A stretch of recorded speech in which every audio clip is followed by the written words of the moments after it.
কৰিবৰ বাবে আমি নিমন্ত্ৰণ জনাইছিলোঁ। পূজ্যপাঠ সত্ৰাধিকাৰ শ্ৰী শ্ৰী আউনীআটী সত্ৰৰ ডক্টৰ শ্ৰী শ্ৰী পীতাম্বৰদেৱ গোস্বামী প্ৰভু ঈশ্বৰে আমাৰ অনুৰোধ ৰক্ষা কৰি ইতিমধ্যে আমাৰ এই স্থলীত উপবিষ্ট হৈছেহি।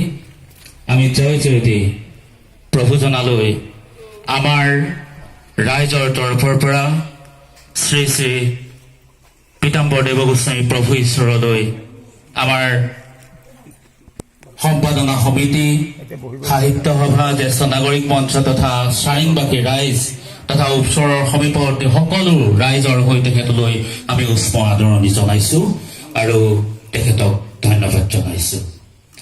আমি লগে লগে আমাৰ আজিৰ অনুষ্ঠান আৰম্ভ কৰিব বিচাৰিছোঁ।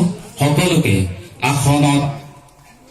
আসন গ্ৰহণ কৰি আমাক উৎসাহিত কৰিবৰ বাবে অনুৰোধ জনাই আমি প্ৰথমে সভাখনি আৰম্ভ কৰাৰ প্ৰাক মুহূৰ্তত এটি গুৰু বন্দনাৰে আমি আৰম্ভ কৰিব বিচাৰিছোঁ।